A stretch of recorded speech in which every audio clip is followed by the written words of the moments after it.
बिहार में पीएम मोदी के आगमन के बाद हुए विपक्ष के बयानबाजी और नेता प्रतिपक्ष द्वारा दिए गए बयान पर नितिन नवीन ने अपना बयान जारी किया। पथ निर्माण मंत्री नितिन नवीन ने कहा कि बिहार की जनता प्रधानमंत्री के आने से गौरवान्वित है। पीएम मोदी ने बिहार वासियों को कई सारे संदेश भी दिए। उन्होंने कहा कि प्रधानमंत्री ने हमेशा बिहार को एक अलग स्थान दिया है। वहीं दूसरी ओर राष्ट्रीय जनता दल द्वारा प्रधानमंत्री मोदी के आगमन कार्यक्रम पर लगाए गए भगवाकरण के आरोप पर नितिन नवीन ने कहा, जो चीज उनको समझना चाहिए वे वो समझ जाते हैं। नेता प्रतिपक्ष तेजस्वी यादव को विकास की चिंता नहीं है। यहाँ तक कि नेता प्रतिपक्ष बिहार के विकास और इतिहास पर दो शब्द नहीं बोल पाए। नितिन नवीन ने तेजस्वी यादव पर तंज करते हुए कहा कि वे लिखी लाइनें पढ़ने लगे और उन्हें विषय तक की समझ नहीं थी। आगे सुनिए क्या कहा पथ निर्माण मंत्री ने। स्पष्ट रूप से जो हमारी पूजा पद्धति है उसके आधार पर पूजा करते हैं।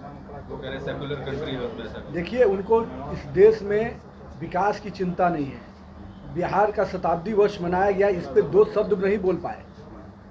ये किस प्रकार से 100 वर्षों का बिहार का इतिहास रहा, इस पे लिखा लिखाया लाइन पढ़ने लगे।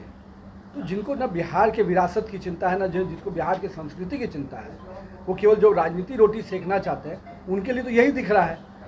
तो उस चक्रव्यूह में ही फंसे रह जाएंगे। स्वास्तिक है, ओम है कि चंद्रमा है, इस चक्कर में नहीं रहना चाहिए। आज बिहार की विरासत की चर्चा हुई, बिहार की संस्कृति की चर्चा हुई।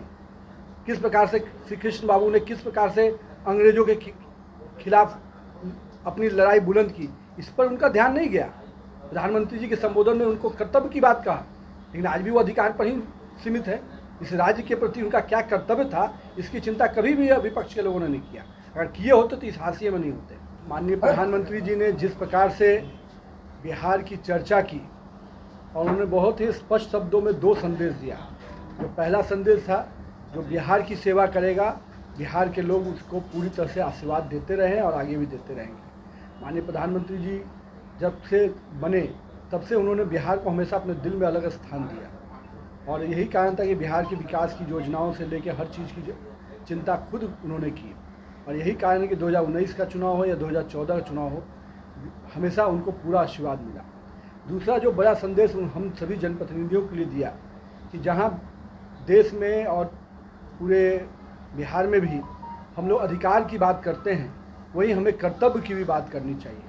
और मेरा मानना है कि हम सभी जनप्रतिनिधियों के लिए एक मूल मंत्र है कि कर्तव्य और अधिकार दोनों को साथ लेके चलेंगे तो निश्चित रूप से हमारा भी एक नेतृत्व क्षमता डेवलप होगा और साथ ही साथ हम राज्य और देश का सही रूप से विकास को कर पाएंगे।